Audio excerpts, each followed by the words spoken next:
गरमागरम कॉफी. ओ वाव, खूपच गरज होती. किती दिवस अशी पावसाळी हवा आहे ना. हो ग, आता झाला ना, आज आषाढ संपला. आज दिव्याची अमावस्या आहे ना, सगळे मी कालच दिवे सगळे उजळून ठेवले. आता फक्त बस दिव्याची खीर केली की झालं, नैवेद्य दाखवायचं. दीपामावास्येला मी दिव्यांचा नैवेद्य ऐकलाय, हो, पण बरोबर. दिव्यांची खीर हे काहीतरी इंटरेस्टिंगच अगं वाटतं. माझ्या जावेनी शिकवलंय मला, तिची आजी करायची. ओ, मला पण शिकवतेस? हो हो, चल ना. चल आत्ताच करूया. चल चल. चल, किचन मध्येच जाऊ. हे बघ, आता मी इथे 1 लिटर दूध उकळायला ठेवलंय. ते साधारणतः अर्ध झालं पाहिजे तेवढं उकळायचं. पण असं उकळायला सोडून नकोस देऊस, ते हलवत राहायचं, म्हणजे मग ते उतू नाही जाणार आणि छान आटेल. हो, नक्कीच. बघ, आता हे बाकीचे साहित्य आहे. खिरीसाठी आपल्याला साखर लागेल, केशर लागेल आणि विलायची पावडर लागेल. आणि दिवे करण्यासाठी कणिक घेतलेली आहे, गूळ आहे आणि पाणी आहे. आता आपण काय करायचं आहे, पाणी आणि गूळ मिक्स करून घेऊया. बर. आता पाणी घेतलं मी आणि ह्या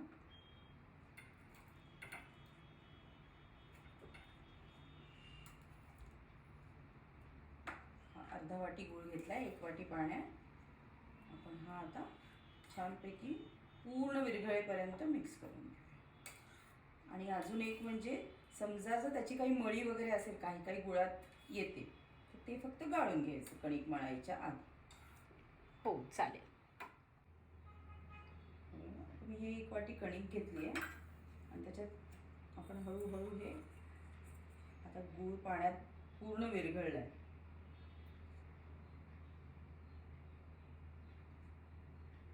हे लागेल तसं पाणी घेऊन, खूप घट्ट पण नाही आणि खूप सैल पण नाही, अशी कणिक मळून घ्यायची.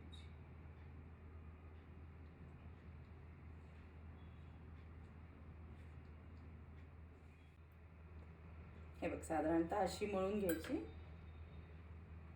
एवढं म्हणजे खूप घट्ट नाही आहे आणि खूप असं मऊ मऊ पण पातळ पण नाही झालं. अच्छा, हे असं स्पेसिफिक कशासाठी? अगं, आपल्याला याचे दिवे करायचे आहेत ना, आता दिव्याचा आकार द्यायचा आहे. मग तो व्यवस्थित आला पाहिजे. म्हणजे ते दिव्याचा आकार मोडता कामा नये. हां, करेक्ट.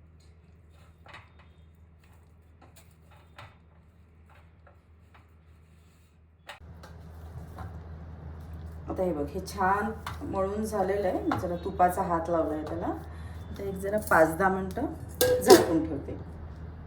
आणि इथे मी स्टीमर सुरू केलेलं आहे, तर ते पण 5-7 मिनटं पाणी चांगलं गरम होईल, दूध व्यवस्थित आटलं.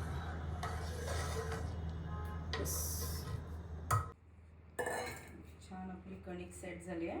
आता ना अगदी छोटे छोटे गोळे घ्यायचे, पेढ्या एवढे असे, आणि त्याचं छान दिव्याचा आकार करून घ्यायचा. त्याने हे असं मोदकाला करतो ना, त्याप्रमाणे करून इथे त्याची ज्योत अगदी असे, म्हणजे आजकालच्या मुलांचं सांगायचं म्हणजे, पास्ता असतो ना, पास्ताच्या शेलसारखे हे छोटे छोटे दिवे करून घ्यायचे. एकदम छोटे छोटे छान झालेत, मस्तच. आता मी असे सगळे दिवे करून घेऊ. हे दिवे तयार केलेत मी. आता ना, म्हणजे श्रावणीने काय सांगितलं, तिची म्हणजे माझी जाऊ, तिची आजी काय म्हणाली की हे तळायचे नाही आहेत आता, आपल्याला हे आता उकडवून घ्यायचे. हे मी स्टीमर लावलं होतं ना मगाशी, त्याच्यात आपण छान ठेवून एक 10 मिनटं छान वाफ काढूया. ओ, ह्याच्यावरनं मला काय लक्षात आलं माहितीये का, पूर्वीची लोक निसर्गानुरूप जीवनशैली कशी ठेवायची ते त्यांना अगदी उत्तम ठाऊक होतं. कारण का पावसाळ्यामध्ये साधारणतः आपली डायजेशन पॉवर म्हणजे जठराग्नी हा मंदावलेला असतो. त्यामुळे पचनास हलके आणि पूर्ण शिजवलेले असे अन्न खावे, जे जड नसतात आणि तळलेले नसतात.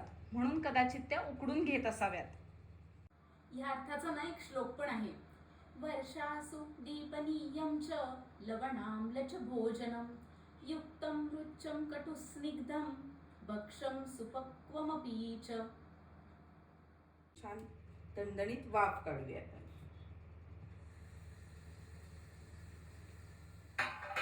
साखर घालून छान मिक्स करून घे. ती साखर पूर्ण विरघळली गेली पाहिजे त्याची.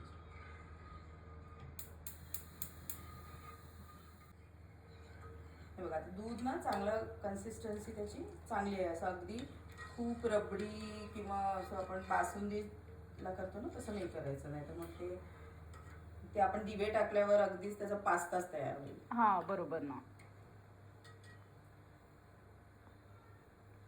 आता मी ह्याच्यात एक 4-5 केशराच्या काड्या. केशऱ्यांचा काढ्याचा ना एक खूप उत्तम गुणधर्म असतो बरं का.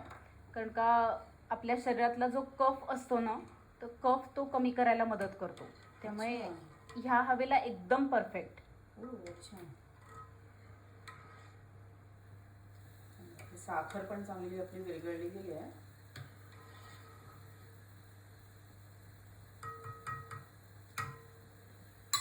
आणि इथे आपले दिवे रेडी. तर आता हे आपले दिवे छान उकडलेले आहे, सगळे रेडी आहे. आता एक एक करून आपण ह्या खिरीत सोडूया. साखर घालताना ना आपल्या चवीप्रमाणे घालावी, कारण ह्याच्यात पण गूळ आहे. तर मला जरा कमी गोडच आवडतं म्हणून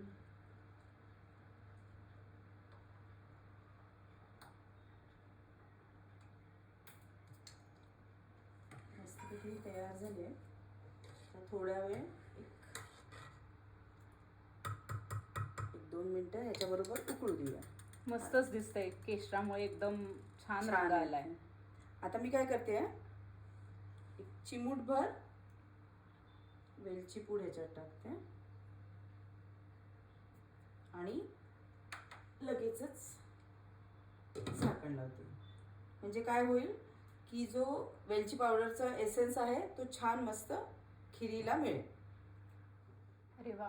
हे साधारण हा जो आपण वेलदोडा घातलाय आत्ता तो आणि मगाशी दिव्यात घातलेला गूळ ह्यांचा एक महत्त्वाचा गुणधर्म असतो, तो म्हणजे तुमच्या डायजेशन पॉवरला तो स्टिम्युलेट करतो. सो ह्या दोन्हीचा उपयोग आपल्याला या खिरीमध्ये मिळतोय.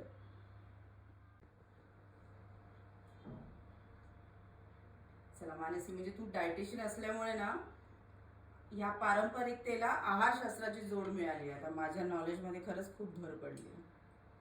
मस्त आपले हे दिवे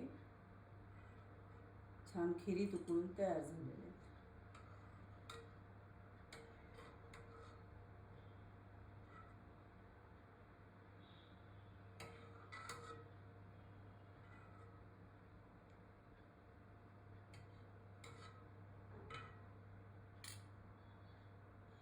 मस्तपैकी नैवेद्य तयार झालाय.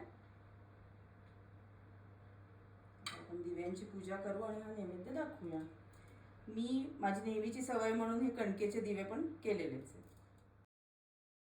दिव्या दिव्या दीपत्कार, कानी कुंडल मोती हार, दिव्याला पाहून नमस्कार.